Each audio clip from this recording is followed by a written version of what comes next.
Buenas noches a todas y a todos los que nos están viendo en esta 11ª emisión de Luciérnagas, un espacio para la discusión de las ideas. Hoy estamos de regreso en el estudio, es una transmisión normal. Una disculpa porque hace 8 días no pudimos realizar esta 11ª transmisión de Luciérnagas y por eso hoy hemos compactado 2 emisiones en una, porque no queremos que se vaya una discusión importante que se están dando a nivel internacional y nacional. Vamos a tocar 2 temas importantes. Uno, el tema de la crisis que se vive en Venezuela, una crisis inducida desde el exterior y que está teniendo consecuencias muy fuertes en el país sudamericano. Vamos a tener para eso un invitado muy especial que sabe del tema, lo conoce, lo analiza y nos va a dar orientaciones importantes. En la segunda mitad del programa, ojalá se puedan quedar, vayan por las tazas de café, alístenlas para estar tranquilos, relajados, escuchando Luciérnagas. Vamos a discutir sobre el espionaje del gobierno mexicano a periodistas, activistas sociales y la violencia desatada hacia los movimientos y en general hacia la sociedad, como lo sucedido ayer en Tiripetío, lo que ya pasó en Arantepacua y en general una violencia generalizada. Para eso vamos a tener 2 invitados especiales también, más tarde sabrán quiénes son. Quédense pues en Luciérnagas, esta es su casa y ya saben, si están escuchando esto, son la resistencia y no están solas. Vamos a la cortinilla y volvemos ya de lleno al programa de Luciérnagas a discutir sobre la crisis en Venezuela. Regresamos.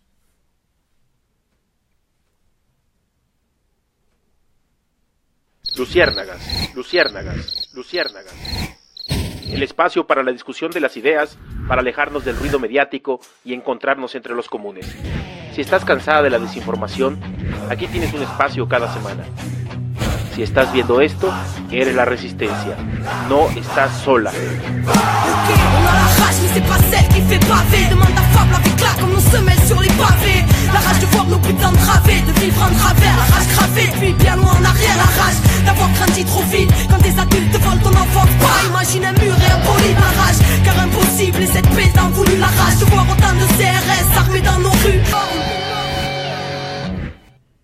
Estamos de vuelta en Luciérnagas, en esta transmisión número 11. Decíamos, vamos a discutir sobre Venezuela y para eso tenemos un invitado muy especial. Está aquí el compañero Adalberto. Compañero Adalberto, buenas noches, bienvenido a esta transmisión de Luciérnagas. Adalberto es experto, hizo su maestría en estudios latinoamericanos, él ha manejado el tema y nos va a platicar un poco sobre lo que está sucediendo en Venezuela.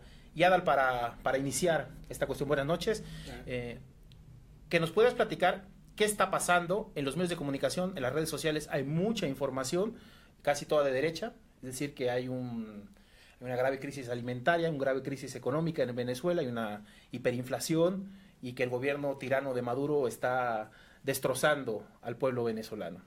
Pero cuando ves los líderes de la oposición, pues ves que son los viejos líderes de la oposición o de los gobiernos anteriores. ¿Qué está pasando en Venezuela? Que nos des algunas luces para iniciar este debate. Bueno, pues gracias por la invitación. Creo que en primer lugar habría que tomar posición o hacer explícito desde dónde quiere uno hablar. A propósito, aquí en México, de que sesionó la Organización de Estados Americanos apenas en Cancún hace unos días, el tema de Venezuela en México también empezó a tomar como mucho lugar dentro de los medios de comunicación. Curiosamente, todos sabemos que los medios de comunicación tienen ciertas líneas editoriales dependiendo de la compañía, dependiendo de la empresa de medios, y en particular, así como en años anteriores, el enemigo malo o es una teoría de la conspiración en contra de los supuestos desestabilizadores del orden mundial, como en su momento fue la URSS, luego fue Cuba, parece que ahora Venezuela está ocupando como ese lugar en el imaginario que pretenden construir los medios de comunicación. Y así entonces es importante que uno haga explícita cuál es su posición. En primer lugar, la crisis política, la crisis económica que realmente está existiendo, está teniendo lugar en Venezuela desde hace unos meses, quizás un par de años, tiene su origen en un proceso que viene desde hace 10 años. Y para eso me parece importante hacer explícito que defender la revolución bolivariana en Venezuela hoy en día es estar a favor de la humanidad, es estar a favor de los trabajadores y sobre todo es estar a favor de un futuro para los jóvenes. Me parece importante que el hecho de simpatizar y estar de acuerdo con varias de las acciones de lo que ha sido el proyecto bolivariano desde que se implementó, empezó a desarrollarse en 1999, que es cuando toma posesión el entonces presidente Hugo Chávez, ha sido motivo de como una especie de laboratorio de ideas, una especie de propuestas con las cuales uno tiene que ser muy crítico, ¿no? El hecho de estar de acuerdo con ellos no significa que haya que creer en el proceso de manera dogmática o como si fuera un acto de fe. Entonces, en ese sentido, creo que es importante que al momento de hablar de la crisis actual en Venezuela, uno, a pesar de compartir, o más bien porque comparte el punto de vista del proyecto bolivariano, también tiene que mostrar las tensiones internas de la sociedad venezolana en estos días.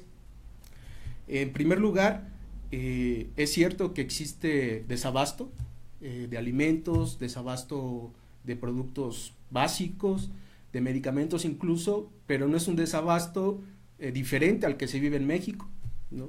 Cualquier usuario, cualquier derechohabiente del sistema de salud no nos dejará mentir que existe un desabasto igual que en Venezuela en cuanto a medicamentos, insuficiencia de médicos, insuficiencia de enfermeras, etcétera. Existe una pobreza, es cierto, como lo existe aquí en México. Existe una inflación y existe un alza de precios como lo existe aquí en México. Aquí lo importante es entonces analizar desde el punto de vista económico, si se quiere, cuál es el origen de eso. ¿Cuál es la particularidad de que hoy en día esa bandera de la crisis económica sea magnificada por los medios de comunicación? Pues que coincide con el hecho de que la derecha venezolana, que son alrededor de 26 partidos, 26 organizaciones, que hoy en día son mayoría en la Asamblea Legislativa, lo que es el Congreso aquí en Venezuela. Rara dictadura donde la oposición es mayoría. Rara dictadura donde es mayoría, de hecho tiene las 2/3 partes de la mayoría calificada, pretende tumbar al gobierno de Maduro. En diciembre del 2015 hubo un proceso electoral de gobernadores y de diputados en el que precisamente la Mesa de la Unidad Democrática, que es la derecha, gana esta mayoría en el Congreso, en la Asamblea Legislativa. Ellos en el 2013, desde el 2014, estuvieron proponiendo que para poder tener una especie de diálogo en Venezuela era necesario convocar a una asamblea constituyente. Lo que es la Constitución de Venezuela, lo que son los artículos 247, 248 y 249, le atribuyen el poder tanto al presidente como a la Asamblea Legislativa en caso de tener 2/3 partes, como al electorado en general, a promover una asamblea constituyente para remover a todos los funcionarios del Estado, y eso va desde el presidente de la República, el presidente de la Asamblea, la propia Asamblea, hasta modificar la Constitución o redactar una nueva.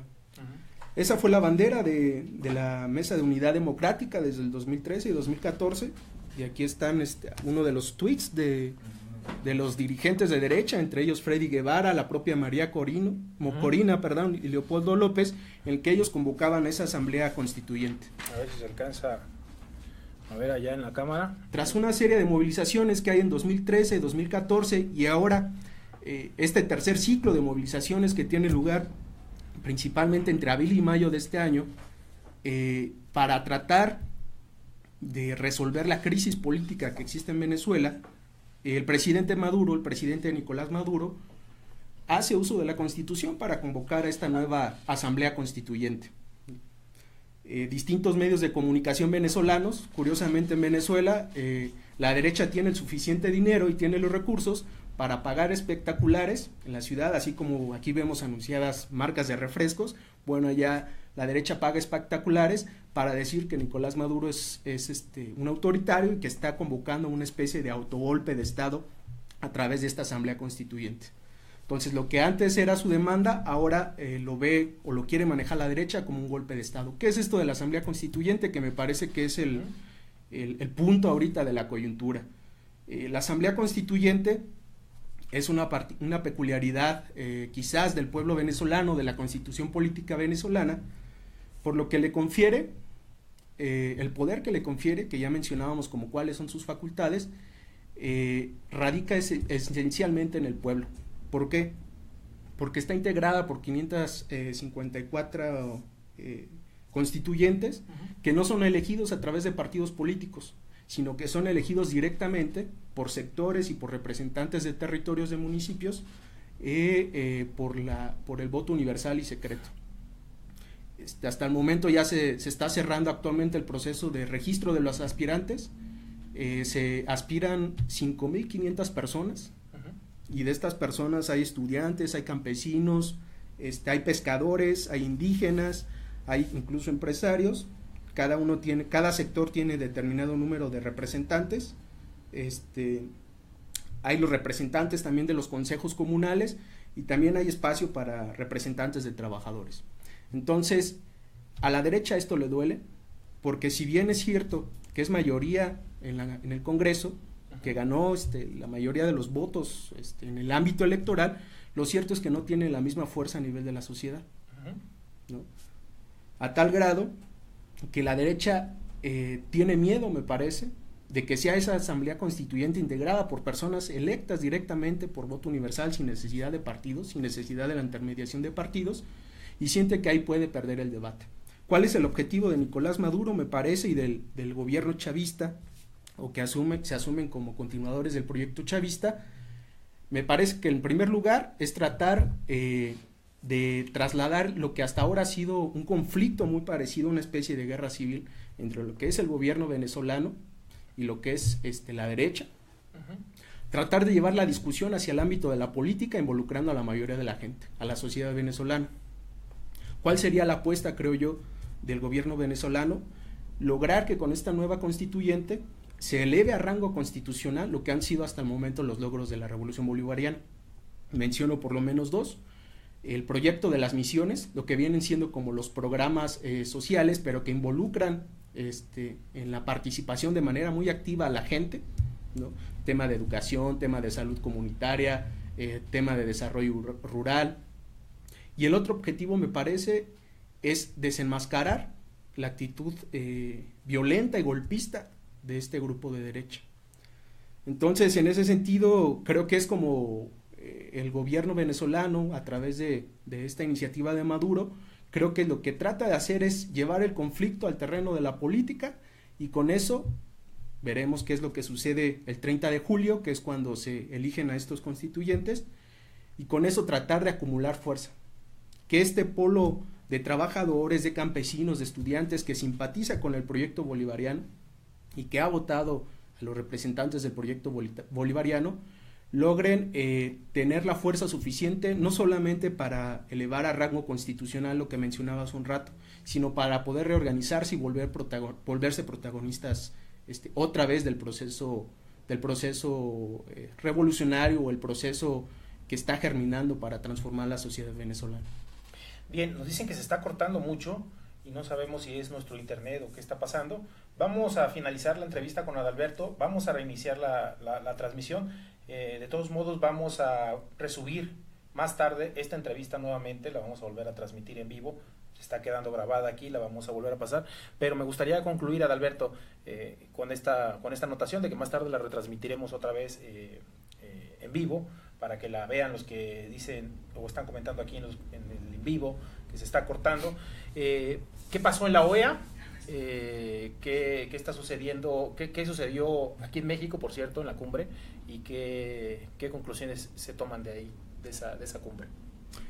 Bueno, habría que mencionar rápidamente que una de las apuestas de la derecha, al ver que no tiene la suficiente fuerza en las calles, a pesar de que se ha mantenido constantemente movilizada, pues es apostar a la intervención extranjera, ya sea vía directamente militar por los Estados Unidos, o vía esta organización de Estados Americanos, a través de algún castigo, como en su momento se castigó a Honduras por haberle dado golpe de Estado al presidente Zelaya, algo parecido. Entonces,